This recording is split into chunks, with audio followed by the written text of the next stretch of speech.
Let's start with our fourth section, and in this section we will talk about some treatment options available for the management of brain abscess.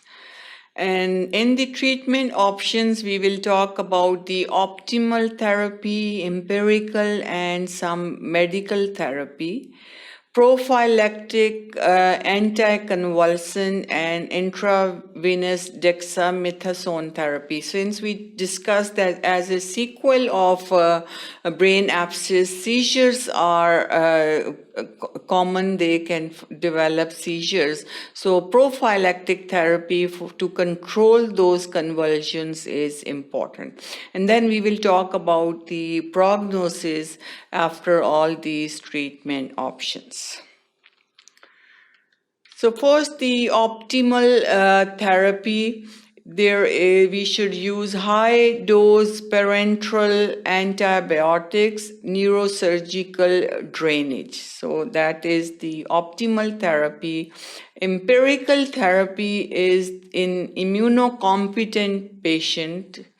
Third or fourth generations cephalosporin and metronidazole. So in patients who are immunity-wise, they are strong enough, they are immunocompetent, not immunocompromised.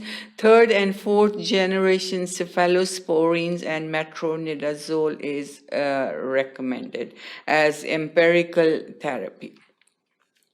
Then the treatment options, patients with penetrating head trauma or recent neurosurgical procedures. So what are the treatment options if the abscess develop as a result of penetrating head trauma or as a result of neurosurgical procedures?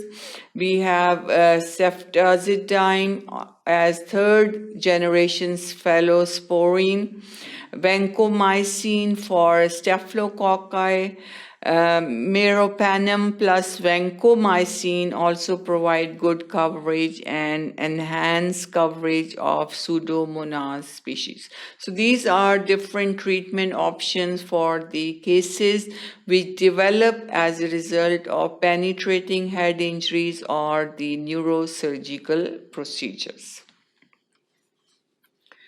Then aspiration and drainage of abscess under stereotactic guidance, empirical antibiotic coverage modified based on gram stain due to culture of abscess content, complete excision of abscess, craniotomy or craniectomy, reserved for multiloculated abscesses. So again, we can drain the abscess under the guidance.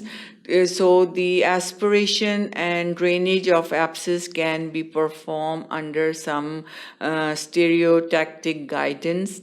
Empirical antibiotic coverage is depend on the basis of gram staining and culture of the abscess, and we talked about this, that culture is very, very effective. Usually it gives the microorganism that is the causative agent, and then complete excision of abscess, if that is performed by craniectomy and craniotomy or craniectomy, and it is reserved for the cases which have multiloculated abscesses present.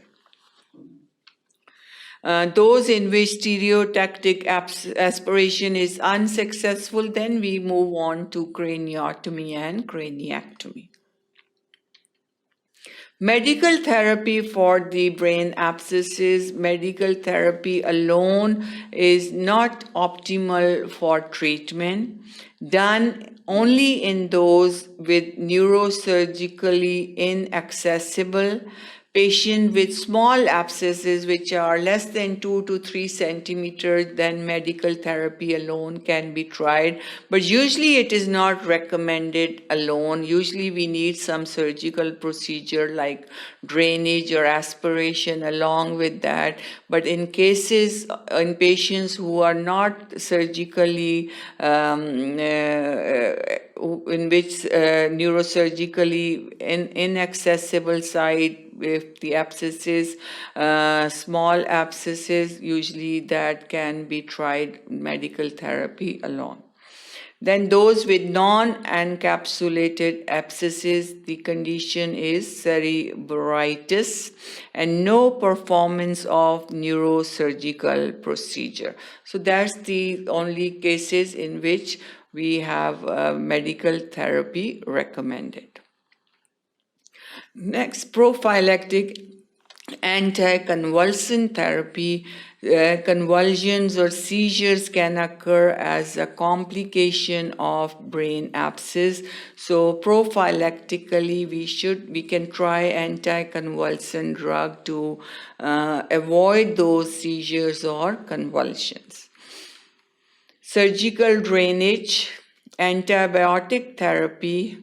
Prophylactic anticonvulsant therapy will be for at least 3 months.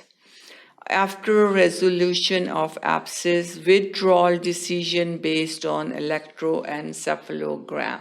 So surgical drainage of the abscess is done.